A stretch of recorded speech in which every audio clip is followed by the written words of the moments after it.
আমি মনে করি যে কোনো বিরোধ মমতা বন্দ্যোপাধ্যায় এবং অভিষেক বন্দ্যোপাধ্যায়ের মধ্যে কোনো বিরোধ নেই। যারা মনে করে যে এই বিরোধটা আছে তারাই মূর্খের স্বর্গে বসবাস করছেন।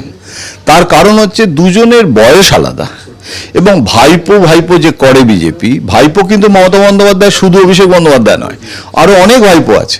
তো অনেক ভাইপোর মধ্যে একজন ভাইপো তার নিজের যোগ্যতায়, তার পড়াশোনায়, তার রাজনৈতিক এক্সপোজার, একাডেমিক এক্সপোজার, সে কিন্তু আজকে সেই জায়গায় যেতে পেরেছে এবং সেই জায়গাটায় অনেকে জানেই না যে অন্তত রোববার দিন যদি দুজনেই শহরে থাকে তাহলে রোববার দিন বিকেলবেলায় শুধু অভিষেকের ছেলেমেয়েরা মমতা বন্দ্যোপাধ্যায়ের কাছে যায় তা নয়, অভিষেক নিজে গিয়ে পরামর্শ করছে, আলোচনা করছে। হ্যাঁ, সেই বৈঠকগুলো সারাদিনে মমতা বন্দ্যোপাধ্যায় এবং অভিষেক বন্দ্যোপাধ্যায়ের মধ্যে ফোনে কতবার কথোপকথন হয় সেটারও তো কোনো প্রেস রিলিজ দেওয়া হয় না।